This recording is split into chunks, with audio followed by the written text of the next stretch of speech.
Welcome to crime diaries. ఈ వారం మన గెస్ట్ 1996 బ్యాచ్ పోలీస్ ఆఫీసర్, పేరు కె హరిప్రసాద్ గారు, ఏసీపీ ట్రాఫిక్ హైదరాబాద్. హరిప్రసాద్ గారు పోలీస్ డిపార్ట్మెంట్కి వచ్చిన తర్వాత కేవలం కరీంనగర్ జిల్లాలోని 17 సంవత్సరాలు ఏకదాటిగా పనిచేశారు. ఆయన డిపార్ట్మెంట్కి వచ్చినప్పుడు కరీంనగర్ జిల్లా మావోయిస్టు ప్రభావిత ప్రాంతంగా ఉండేది. ఎటు చూసినా ఎన్కౌంటర్లు, కూంబింగ్లు జరుగుతుంది. అటువంటి సమయంలో వచ్చిన ఆయన 17 సంవత్సరాలు ఆయన జర్నీ ఎలా కొనసాగింది, ఏ విధంగా ఆ సమస్యను ఎదుర్కొన్నారు అన్న విషయంతో పాటు ప్రస్తుతం జూబ్లీ హిల్స్ ట్రాఫిక్ ఉన్న ఆయన ఇక్కడ ట్రాఫిక్ సెన్స్ ఉందా లేదా ప్రజలకి, ఇక్కడ ట్రాఫిక్ వల్ల జరిగే అనర్థాలు ఎలా జరుగుతున్నాయి, చిల వల్ల చనిపోయే వారి సంఖ్య కన్నా ట్రాఫిక్లో చనిపోయే వారి సంఖ్య ఎక్కువగా ఉంది కాబట్టి దాన్ని కంట్రోల్ చేయడానికి ప్రజలు ఏం చేయాలి, పోలీసులు ఏం చేయాలి, విషయాల్ని సార్ అని తెలుసుకున్నాం. సార్ నమస్తే అండి. నమస్తే. కె హరిప్రసాద్ గారు, ACP traffics, Panjagutta, Hyderabad. Sir, Hyderabad పబ్లిక్కి ట్రాఫిక్ సెన్స్ ఉందని అనుకోవచ్చా లేదనుకోవచ్చు? ఎందుకంటే రికార్డ్ చూస్తుంటే ఎక్కువ ట్రాఫిక్ వైలేటర్స్ అందరూ కూడా బాగా ఎడ్యుకేటెడ్ కనిపిస్తున్నారు. చిన్న రిక్షా పుల్లర్స్ అందరూ కూడా ట్రాఫిక్ నిబంధనలు పాటిస్తున్నారు. టోటల్గా మనం దేశవ్యాప్తంగా రికార్డ్ తీసుకుంటే మర్డర్ వల్ల చనిపోయే వారి సంఖ్య 100లో ఉంటే రోడ్డు ప్రమాదాల చనిపోయిన సంఖ్య లక్షల్లో ఉంది. ఇంకా ఇంజ్యూర్డ్ పర్సన్ అయితే దానికి డబుల్ ఉంటుందండి. దీనికి సొల్యూషన్ కావాలంటే కేవలం పోలీసులే కాకుండా పబ్లిక్ వైపు నుంచి మీకు ఎలాంటి సపోర్ట్ కావాలి? ఈ ప్రశ్న చెప్పే ముందు Khammam to Hyderabad via Karimnagar me journey చెప్పండి. మురళీధర్ గారు, నా ప్రయాణం అనేది యాక్చువల్గా 1996 బ్యాచ్గా నేను సబ్ ఇన్స్పెక్టర్గా సెలెక్ట్ అయ్యాను. నేటివ్ వచ్చేసి ఖమ్మం తల్లాడ మండలం. మాది ఒక విలేజ్. శంకర్రావు మా ఫాదర్ పేరు, మదర్ నాగరత్నం. నేను బేసికల్గా అగ్రికల్చర్ ఫ్యామిలీ, వ్యవసాయం ఉన్నది మాకు. మా ఊర్లో మంచి ఏరియా కదా సార్, అది చాలా బాగుంటుంది. చాలా బాగుంటుంది అగ్రికల్చర్ గా. మా విలేజ్ లో పర్టికులర్ కాటన్ మిర్చి బాగా వేస్తారు. మామిడి అన్ని కూడా బాగుంటాయి. మామిడి కూడా, నాకు మామిడి కూడా మ్యాంగో ఉన్నది నాకు ఇష్టం. చిన్నప్పటి నుంచి కూడా నేను మ్యాంగో గార్డెన్, కొంచెం ముందుకెళ్తే ఆంధ్ర బోర్డర్ కదా. Yes, exactly. రైజ్ చేస్తాం మ్యాంగో గార్డెన్ కూడా. నేను నా పర్సనల్ ఇంట్రెస్ట్, నాది బేసికల్ గా అగ్రికల్చర్ ఫ్యామిలీ. నేను చదువుకున్నది కూడా సైన్స్ కాబట్టి ఎంఎస్సి బాటనీ నాది, ఫ్రమ్ ఉస్మాన్ యూనివర్సిటీ 92-94 బ్యాచ్. దానికి ముందు కాంప్రహెన్సివ్ కాలేజ్ బీఎడ్ కూడా చేశాను నేను. Agriculture family, same time education. నాకు టీచర్ కూడా సెలెక్ట్ అయ్యాను నేను. కానీ రెండు సెలెక్ట్ అయినప్పుడు ఒకటేసారి 96లో ఇది చూజ్ చేసుకోవడం జరిగింది. అంటే బై చాయిస్, ఛాన్స్ కాదు. రెండు సెలెక్ట్ అయినప్పుడు నేను ఇది చూజ్ చేసుకున్నాను, పోలీస్ ఆఫీసర్ చూజ్ చేసుకున్నాను. ట్రైనింగ్ అయిన తర్వాత ఫస్ట్ పోస్టింగ్ ఇక్కడ? నేను ఫస్ట్ పోస్టింగ్ ఆఫ్టర్ పోలీస్ అకాడమీలో అయిన తర్వాత కరీంనగర్ జిల్లాకి అలాట్ అయినా. ఫస్ట్ డిస్ట్రిక్ట్స్ అలాట్ అయితే మేము జనరల్గా ఏంటంటే ఖమ్మం నేటివ్ ఉన్న వాళ్ళు 3 డిస్ట్రిక్ట్స్ ఇస్తారు. ఒకటి ఆదిలాబాద్, కరీంనగర్, వరంగల్. ఆ 3 డిస్ట్రిక్ట్లో అప్పుడు మేము ట్రైనింగ్ చేసినప్పుడు చాలా విషయాలు ఉన్నాయి, మీకు చెప్పాలి కొన్ని విషయాలు. మా బ్యాచ్లో జనరల్గా ట్రైనింగ్ అప్పుడే చాలా మంది ఎక్స్ట్రీమిజం ఉండి అప్పుడు కరకగూడలో ఒక ఎన్కౌంటర్ అయింది. అప్పుడు దాదాపు పోలీస్ ఆఫీసర్స్ చాలా మంది చనిపోయారు, 15 మంది దాకా. అప్పుడు మా బ్యాచ్ నుంచి ట్రైనింగ్లో నుంచి కొంతమంది ఆ పేరెంట్స్ ఒత్తిడికి మేము చేయము ఈ జాబ్ అని చాలా మంది వెళ్ళిపోవడం కూడా జరిగింది పోలీస్ ఆఫీసర్గా. అంటే ఆ విధంగా ఆ టెన్షన్, ఆందోళన ఉండే. అప్పుడు కంటిన్యూగా ఒక యుద్ధ వాతావరణం ఉన్నది. ఆ యుద్ధ వాతావరణంలో కొంతమంది జాబ్ వదిలిపెట్టిపోవడం కూడా జరిగింది. కానీ మేము కరీంనగర్ అనేది హైలీ ఎఫెక్టెడ్. ఈ 4 జిల్లాల్లో హైలీ ఎఫెక్టెడ్ కరీంనగర్ జిల్లా. ఫస్ట్ పోస్టింగ్ నాది సిరిసిల్ల అని, అక్కడ ప్రొఫెషనల్గా పోయినా నేను. ప్రొఫెషనల్ పీరియడ్ ఉంటుంది మాది.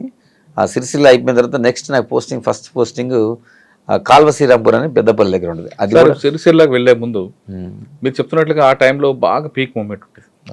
దానికి ఏ రోజు తినదిన గంటం దీర్ఘాయుష్మాన టైప్లో ఉండేది. అప్పుడు పోలీస్ పరిస్థితి ఎలాగ ఉండేది, మావోయిస్ట్ పరిస్థితి అలాగే ఉండేది. మరి మీ పేరెంట్స్ ఎవరు ఒప్పుకున్నారా? మా పేరెంట్స్ అంటే వాళ్ళకి ఎవరికి అంటే హాయిగా ఊర్లో వ్యవసాయం చేసుకోకుండా ఎందుకు ఉద్యోగం, టీచర్ ఉద్యోగం వదిలిపెట్టి పోలీసు, అందులో పర్టికులర్ కరీంనగర్ ఎందుకు అనే వాళ్ళు అబ్జెక్షన్ చెప్పలేదు? చెప్పారు కానీ నాకు ఆ టైంలో చేయాలని ఉన్నది, ఇంట్రెస్ట్ కాబట్టి వాళ్ళని కన్విన్స్ చేయడం జరిగింది. అంటే పోలీసులు చూసి నేర్చుకున్నారా, లేదంటే ఎవరైనా పోలీస్ మీకు రోల్ మోడల్గా ఉన్నారా? అంటే మనం సాధారణంగా మనం చూస్తుంటాం. అంటే నెక్స్ట్ ఒకటి ఫస్ట్ మిలిటరీ, నెక్స్ట్ పోలీస్. అంటే సొసైటీకి మనం ఏదైనా సర్వీస్ చేయదలుచుకుంటే నిజంగా అప్పటికప్పుడు ఇమీడియట్ రిజల్ట్స్ వచ్చేది పోలీస్. అంటే నేను నమ్ముతా. ఎందుకంటే మనం ఎవరికైనా సహాయం చేయాలంటే, పూర్ పీపుల్కి కానీ సొసైటీలో సర్వ్ చేయాలంటే మనకి పోలీస్ డిపార్ట్మెంట్ డైరెక్ట్గా అందరికీ విజిబుల్ ఉంటుంది. మిగతా డిపార్ట్మెంట్ అది మనం it will take lot of time. కానీ మనం పోలీసులో ఏంటంటే ఎవరికైనా హెల్ప్ చేయదలుచుకుంటే మనం రియల్గా ఎవరైతే విక్టిమ్స్ ఉన్నారో వాళ్ళకి ఇమీడియట్గా మనం జస్టిస్ చేసే అవకాశం పోలీసులో ఉంటుంది. నేను నమ్ముతున్నా ఎగ్జాక్ట్లీ అది జరుగుతుంది కూడా. అవును. It's real. అందుకు పోలీసులు మీరు చాయిస్ ఎగ్జాక్ట్లీ. Right sir. సిరిసిల్లో మీకు ఏముంది దొరికిందండి ఫస్ట్ ఛాలెంజ్ మీకు? సిరిసిల్ల అంటే ప్రొబేషన్ పీరియడ్ మేము అక్కడ బొమ్మల జనశక్తి మూవ్మెంట్ బాగుంటుండే అక్కడ. మావోయిస్ట్ 2 మిక్స్ ఉంటాయి అక్కడ. ఒకటి బొమ్మలనే నాకు ఒకటి సిరిసిల్లలో ఒకటి ఆ లోకల్లో వచ్చి ఒక అతను అడ్వకేట్ ఉంటాడు. ఆయన్ని వచ్చి ఒక జనశక్తి మిలిటెంట్ వచ్చి లోకల్లో ఫైర్ చేసి పోయింది. చేతిపోతే అతను హాస్పిటల్ షిఫ్ట్ చేసేది చనిపోవడం జరిగింది. అంటే మేము కూడా మూవ్మెంట్ ఏంటంటే అప్పుడు మేము వెపన్ కంపల్సరీ క్యారీ చేయాల్సిందే. తర్వాత మేము ఎప్పుడు కూడా 24 hours అలర్ట్గా ఉండాలి. ఈవెన్ దో మనం బయట రోడ్డు మీద వెళ్ళేటప్పుడు కూడా మనం అందరిని కూడా అబ్జర్వేషన్ ప్రాపర్గా ఉండాలి. ఆ ఎక్స్ట్రీమిజం ఉన్నప్పుడు నేను ఏదో రొటీన్గా ఉంటా అంటే అప్పుడున్న ఆ పరిస్థితులు లేవు. నేను బయటికి వెళ్ళాలన్నా మళ్ళీ పోయి పోలీస్ స్టేషన్లోకి పోవాలన్నా కానీ చాలా జాగ్రత్తగా పరిసరాలని మనం అబ్జర్వేషన్ ఉండాలి. ఎగ్జాక్ట్లీ. అప్పుడు రోజుల్లో మనం యూనిఫామ్ వేస్తాం కొన్ని కేసెస్లో. వేసినప్పుడు మనం ప్రాపర్గా ఫోర్స్ పెట్టుకొని పోవాలి. మనం కూడా ట్రావెలింగ్ అనేది ఏదైనా విలేజ్కి పోవాలంటే మనం ఆర్టీసీ బస్ని మనం ఎంచుకునేది. మేము పోలీస్ వెహికల్ కానీ వాడాలి. ఎక్స్పోజ్ కాకూడదు కదా. ఎక్స్పోజ్ కాకూడదు అంటే ఎక్స్పోజ్ మీన్స్ మన మూమెంట్ ఉన్నప్పుడు మిలిటెంట్లు వాళ్ళంతా టార్గెట్ పెట్టుకొని కూర్చుంటారు. మన మూమెంట్ ముందు ఎవరికి చెప్పొద్దు. సార్ మీరు సిరిసిల్ల ఉన్నట్టు పరిస్థితి టైంలో అక్కడ గంభీరపేట అక్కడ బాగా ఎఫెక్టెడ్ ఉంటుంది. మాచారెడ్డి ఈ ప్రాంతంలో ఇబ్బందులు వచ్చాయి ఎప్పుడైనా? ఉంటాయి, తప్పకుండా ఉంటాయి. మీరు అన్నట్టు గంభీరావుపేట, అక్కడ ముస్తాబాద్, ఎల్లారెడ్డిపేట, దాని తర్వాత నెక్స్ట్ మనం మాచారెడ్డి బోర్డర్, నిజామాబాద్ జిల్లా బోర్డర్. ఆ ఫారెస్ట్ ఏరియాలో కంటిన్యూగా మూమెంట్ ఉంటే జనశక్తి ఉంటుండే వాళ్ళు ఎక్స్ట్రాక్షన్ చేస్తుండే ప్రజల నుంచి పైసలు. ఎవరైతే ఉన్నారో కాంట్రాక్టర్స్ కానీ వాళ్ళు కానీ వీళ్ళు కానీ కొంచెం అది లంపెన్ గ్యాంగ్ ఉంటుండే. ఇది జనశక్తి రణధీర్ అని అప్పుడు ఉంటుండే ఆ ఏరియాలో. అప్పుడు మేము చాలా మట్టుకి అవి మనం అంటే అప్పుడు మా ఎస్పీ ఫస్ట్ నేను పోయినప్పుడు ఉమేష్ చంద్ర గారు ఉన్నారు కరీంనగర్. అప్పుడు ఉమేష్ చంద్ర గారు ఉన్నారు సార్. ఆయన దగ్గర ఏం నేర్చుకున్నారండి? ఆఫీసర్ కదా. అవును, చాలా సిన్సియర్.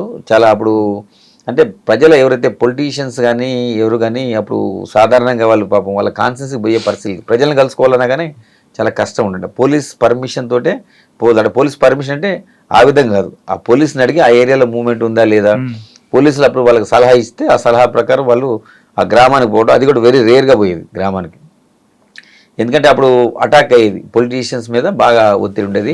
వాళ్ళు స్వేచ్ఛగా పోయి ప్రజలు కలిసే పరిస్థితి లేకుండా. సార్ దగ్గర ఏం నేర్చుకున్నారంటే ఫస్ట్ ఎస్పీ మీకు ఆయనే కదా? అవునవును, అతను టైగర్.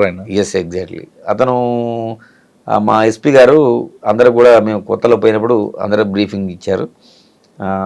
చాలా మంచిగా ఇంటరాక్ట్ అయ్యారు. అందరికి కూడా చాలా చాలా మంచిగా అడ్వైజెస్ చేశారు. ఎందుకంటే ఇక్కడ ఈ జిల్లాలో మనం చేయాలంటే ఉద్యోగం ప్రజలతో సత్సంబంధాలు ఏర్పరచుకోవాలి మనం. ఎందుకంటే ప్రజలతో మనం రిలేషన్ వాళ్ళతో ప్రజలతో మంచిగా ఉన్నప్పుడు ప్రజలు వాళ్ళు మనల్ని ఓన్ చేసుకుంటారు. ఏంటంటే ఇప్పుడు వాళ్ళ కింద ఎక్స్ట్రీమిస్ట్ ఏంటంటే కొంత వాళ్ళు సహాయం చేసినట్టు చేసి ప్రజలకి అందులో లంపెన్ ఉండేది, ఎక్స్ట్రాక్షన్ చేసేది, అవి చేసేది. మనం అట్లా ఉండొద్దు. ప్రజలకి మనం ఎప్పుడు హెల్ప్ఫుల్గా ఉంటే ప్రజలు మనకి ఇన్ఫర్మేషన్ ఇస్తారు. ప్రజలతో మమేకం కావాలి, ప్రజలకు మనం సహాయం చేయాలి. ఏదైతే మన డ్యూటీ ఉన్నాయో విధులు ఉన్నాయో ఎవరిని కూడా ప్రజల్ని ఇబ్బంది పెట్టకుండా చేస్తే మనం ఆటోమేటిక్గా మనం ఆ ఎక్స్ట్రీమిజంని ఎరాడికేట్ చేసే అవకాశం ఉంటుందని మాకు సలహా ఇవ్వడం జరిగింది ఉమేష్ చంద్ర గారు. సార్ సిరిసిల్ల నుండి సిరిసిల్ల మీకు ఎవరు సీఏ ఎవరండి అప్పుడు? సిరిసిల్ల అప్పుడు నాకు ఫస్ట్ నేను రామయ్య గారు అని ఉంటుండే, తర్వాత నాగేశ్వరరావు అని ఉంటుండే, ఇద్దరు ఉంటుండే. అప్పుడు వేములవాడ అని సిరిసిల్ల ఒక సబ్ డివిజన్ అది. వాళ్ళిద్దరు కూడా ప్రజెంట్ లేరు, రిటైర్ అయిపోయారు. సిరిసిల్ల తర్వాత అండి? సిరిసిల్ల తర్వాత నేను కాల్వ శ్రీరాంపూర్ అని పెద్దపల్లి దగ్గర first it is my first posting. Nalin Prabhat గారు ఎస్పీగా ఉన్నారు, నేను అక్కడ ఫస్ట్ పోస్ట్. అక్కడ ఏం ఛాలెంజ్ వచ్చిందంటే మీకు? అక్కడ మెయిన్ ఏంటంటే మనకి ఎక్స్ట్రీమిజం బాగా హైలీ ఎఫెక్టెడ్. సికాసా మూవ్మెంట్ ఉంది కదా? ఉన్నది. సింగరేణికి సంబంధించింది. ఎందుకంటే అది బార్డర్ పెద్దపల్లి కాబట్టి మనకి అవన్నీ మంతని, కాటారం, ఆ ఫారెస్ట్ రూట్స్ అంతా కాళేశ్వరం అంతా దాని కింద ఉండేది కదా. ఎగ్జాక్ట్లీ. మనకి అంత సింగరేణి అంతా బొగ్గలు అందులో పనిచేసేవాళ్ళు. తర్వాత మేమేంటంటే మా ఎస్పీ గారు అప్పుడు నలిన్ ప్రభాత్ సార్ అని ఆయన కూడా ఏంటంటే మెడికల్ క్యాంప్స్ కండక్ట్ చేసేది. నేను ఉన్నప్పుడు చాలా పెద్ద క్యాంపు, మెడికల్ క్యాంపు కండక్ట్ చేయించారు. అంటే మారుమూల అది గ్రామం కాబట్టి అది పేరుకి మండల హెడ్ క్వార్టర్ అది కాల్వ శ్రీరాంపూర్. అప్పుడు నేను ఫస్ట్ SHO నేను. అప్పుడు ఉన్నప్పుడు ఏం చేసినా వాడికి ప్రజలకు దగ్గర కావాలంటే మనం ప్రజలకు ఒక మంచి పనులు చేయాలి. అంటే పోలీసుకి ఇమేజ్ పెంచుకోవాలి ఫస్ట్ ప్రజల్లో. ఎందుకు నక్సలిజం వద్దు, ఎందుకు మనకి ప్రభుత్వ పాలన అంటే వాళ్ళు ప్రభుత్వాన్ని పాలన చేయనిపోయేటోళ్ళు. ఎందుకంటే వాళ్ళే వచ్చి ఫారెస్ట్ విలేజ్లోకి వచ్చి ఆక్యుపై చేసి అక్కడున్న ఎవరైనా పొలిటీషియన్ వాళ్ళని చంపేయటం, తర్వాత పాలన అనేది లేదు. అంటే వాళ్ళు ఆధీనంలో తెచ్చుకొని ప్రయత్నం చేసేది. అది మనం ఓవర్కమ్ చేయాలంటే మనం ప్రజల్లో మంచి పేరు తెచ్చుకుంటే మెడికల్ క్యాంప్ చాలా పెద్ద క్యాంప్ పెట్టినాం అక్కడ, బిగ్ క్యాంప్. ఎందుకంటే అప్పుడు రోజులు అంత అవేర్నెస్ లేదు, రకరకాల డిసీజ్ ఉంటాయి ప్రజలకి, అంటే హాస్పిటల్ పోయే పరిస్థితి ఉండదు, పూర్నెస్ ఉన్నది, అంటే ఫారెస్ట్ ఉన్నది. అట్లాంటి సమయంలో మనం మెడిసిన్స్ కానీ అదేవిధంగా డాక్టర్స్ కానీ అంటే యాక్చువల్ కరీంనగర్ హెడ్ క్వార్టర్ నుంచి దాదాపు ఒక 30-40 డాక్టర్స్ పెట్టేసి మా ఎస్పీ, ఇన్స్పెక్టర్, ఏసీ, మా డిఎస్పీ ర్యాంక్ ఆఫీసరు, వీళ్ళంతా మా డిఐజీ ర్యాంక్ ఆఫీసరు, వీళ్ళందరూ వచ్చి మనం ఒక పెద్ద క్యాంపు అరేంజ్ చేయడం జరిగింది. దానివల్ల ప్రజల్లో ఏంటంటే పోలీసు మీద ఒక మంచి ఒపీనియన్ వచ్చింది. సార్ మీరు ఖమ్మం జిల్లా తల్లాడ మంచి వ్యవసాయం కుటుంబం, చుట్టూ బాగుంటుంది. అక్కడ నుండి మీరు సిరిసిల్ల నుంచి అటు వెళ్ళారు, ఒక కంప్లీట్ డ్రై ఏరియా, అది అంతా అన్నలు ఆడావిడ కనిపిస్తుంది. ఆ వాతావరణం అలవాటు చేసుకోవడానికి ఎన్ని రోజులు పట్టింది మీకు? నేనంటే నా నేపథ్యం అంటే ఖమ్మం జిల్లా కావచ్చు, మనం చదువుకున్నది కూడా ఎడ్యుకేషన్ మళ్ళీ ఉస్మాన్ యూనివర్సిటీలో చదువుకున్నాను. కంప్లీట్ అర్బన్ నుంచి అందుకనే అక్కడ ఉస్మాన్ యూనివర్సిటీలో చదువుకున్నప్పుడు కూడా నాకు వేరే జిల్లా వాళ్ళతో కూడా సంబంధాలు ఏర్పడుతుంటాయి. ఎందుకంటే అది హబ్. అప్పుడు ఉన్నప్పుడు ఉస్మాన్ యూనివర్సిటీ చాలా పెద్ద మంచి అప్పుడు ఉండే. ఎందుకంటే అప్పుడు ఇంజనీరింగ్ సీట్ కానీ మెడిసిన్ సీట్ కానీ ఏం లేవు. ఆ రోజుల్లో క్రీమ్ అంతా ఉస్మాన్ యూనివర్సిటీకి వస్తుండే. ఆ ఎడ్యుకేషన్లో మనం చదువుకున్నప్పుడు ఇది మహబూబ్నగర్ కానీ, నల్గొండ కానీ, అదేవిధంగా కరీంనగర్ కానీ, వరంగల్ కానీ కొంతమంది విద్యార్థులు మేము కలిసినప్పుడు మాట్లాడుకోవడం జరిగింది. అది ఏదైనా మీరు చెప్పినట్టు కొంచెం డిఫరెంట్ డిస్ట్రిక్ట్ అది. కరీంనగర్ అనేది ఇప్పుడు నక్సలిజం తోటి భయభ్రాంతులకు గురైన జిల్లా. అంత ఈజీగా అది మీరు చేయడం అన్నట్టు ఫస్ట్లో కొంచెం ఇబ్బంది ఉన్నమాట వాస్తవమే. కానీ దాన్ని మీకు ఇల్లు కూడా దిగేవారు కదండి ఆ ఊర్లో? అవునవును, మాకు అందుకనే ఇల్లు ఇవ్వరు. వాస్తవం మీరు చెప్పింది. క్వార్టర్స్ ఉన్నాయి అప్పుడు. ఎందుకంటే మా ప్రిన్సెస్ లోపల ఆ క్వార్టర్స్ ఉంటాయి. ఆ క్వార్టర్స్ లోనే మేము ఉండాలి. బయటకు విలేజ్కి పోవాలంటే కూడా బాగుండేవి కావండి అప్పట్లో. అవునవును, ఎప్పుడు పడిపోతాయా ఎప్పుడు కూలిపోతాయని ఉన్నాయి. అయితే మాకు కాళశ్రీనాపూర్లో కట్టినప్పుడు క్వార్టర్స్ పర్వాలేదు. మీరు అన్నట్టు కొన్ని ప్లేసెస్ ఉన్నాయి. కానీ ఇది గవర్నమెంట్ అప్పుడు ఇనిషియేషన్ తీసుకొని నక్సలిజం ఉంది కాబట్టి అవుట్స్కట్స్లో అంటే మా పోలీస్ స్టేషన్ చుట్టూ ఏం ఇల్లు ఉండవు. ఎందుకంటే అది అట్లా మాకు ఐడియాలు ఉంటేనే మాకు సెంట్రీలు ఉంటుండే, హైట్లో పెట్టుకుంటుండే పోలీస్ స్టేషన్. ఎందుకంటే పోలీస్ స్టేషన్ అటాక్స్ చేస్తుండే అప్పుడు రోజుల్లో వాళ్ళు కాబట్టి అటు యుద్ధం. అప్పుడు పోలీస్ స్టేషన్ అన్నది సెక్యూరిటీ ప్రాబ్లం అని జనాల మధ్యన పెట్టేవారు కదండి. అవుట్స్కట్ లో ఈజీగా కొట్టడానికి లేదు. ఇది కొన్ని పాయింట్ ఆఫ్ యుద్ధ తంత్రంలో మనకి విజిబిలిటీ ఉంటుంది అనమాట. మీరు అన్నట్టు ఇళ్ల మధ్యలో ఉంటే ఏంటంటే ఆ మిలిటెంట్ వచ్చి ఆ లోపల నుంచి వచ్చి ఆ గ్రెనేడ్ వేసేసింది అనుకోండి, మనకి తెలియదు లాస్ట్. పబ్లిక్ ఇబ్బంది కాకుండా ఉండడానికి వాళ్ళు ఆగుతారని ఒక కాన్సెప్ట్ ఉంటుంది కదా. అది మీరు అన్నట్టు ట్రావెలింగ్ లో ఫర్ ఎగ్జాంపుల్ మేము ఆర్టీసీ బస్సుని ఎందుకు సెలెక్ట్ చేసుకో, మేము మాకు జీబులు కానీ పర్సనల్ వెహికల్స్ ఏమి వాడకపోయేది. ఆర్టీసీ బస్సులు అంటే ప్రజలతో కలిసి ప్రయాణించేది కాబట్టి అప్పుడు వాళ్ళు ఈ ల్యాండ్ మైన్స్ ఉన్నాయి కదా, ఆ రోడ్స్ మనం చేసేటప్పుడు బ్లాస్టింగ్ చేసి ఇది చేసే పరిస్థితి ఉండే అప్పుడు. అందుకని మనం ప్రజలతో కలిసి ప్రయాణం చేసేది. ఇక్కడ ఏంటంటే ఇది యుద్ధతంత్రం. ఇది యుద్ధతంత్రం. ఇప్పుడు రోజుల్లో ఎవరికి అవగాహన లేదు ఇప్పుడు వచ్చిన పోలీస్ ఆఫీసర్స్కి. అప్పుడు రోజుల్లో ఏంటంటే మన పోలీస్ స్టేషన్ అవుట్స్కట్స్లో ఉంటే ఏంటంటే మనకు అడ్వాంటేజ్గా ఉంటుంది. మన చుట్టూ ఉన్న ప్రిమిసెస్ అంటే వాళ్ళ మూవ్మెంట్ ఎవరు కనిపించినా కానీ ఫైర్ చేస్తారు. అదివరకు మనం ఎవరు వచ్చినా కానీ చెప్పి రావాలి, అక్కడ వాళ్ళు ఆగాల్సిందే. మా సెంట్రీ పైన ఉంటాడు, హైట్లో ఒక అతను ఉంటాడు, కింద ఉంటాడు, ఫ్రంట్ సెంట్రీ అంటారు, రూఫ్ టాప్ ఉంటుంది, ఆ బ్యాక్ సెంట్రీ ఏంటి, లెఫ్ట్ రైట్ సెంట్రీస్ ఉంటాడు. అంటే వాళ్ళు రెడీ పెట్టుకొని ఉంటారు వెపన్స్. వాళ్ళకి ఏదన్నా ఇష్యూ ఉందంటే అక్కడికి వచ్చిందంటే ఆటోమేటిక్గా వాళ్ళు ఆపాల్సింది.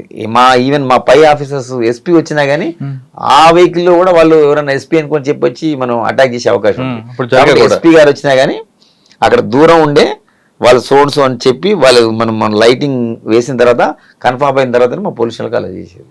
ఆ లెవెల్ ఉంది. ఆ విధంగా జరిగేది క్రైమ్ అయినప్పుడు పోలీసుల పేరు మీద దాడులు చేసేవారు. ఉన్నాయి కదా. ఇప్పుడు మన అక్కడ కాటారం పిఎస్ ఉన్నది, దాని మీద అటాక్ చేశారు. మీరు అన్నట్టు ఇళ్ళ దగ్గర ఉన్నది. నేను ఉన్న టైంలో కాటారం పిఎస్ మీద అటాక్ చేశారు. కాకపోతే మా వాళ్ళు అప్పుడు తిప్పి కొట్టారు.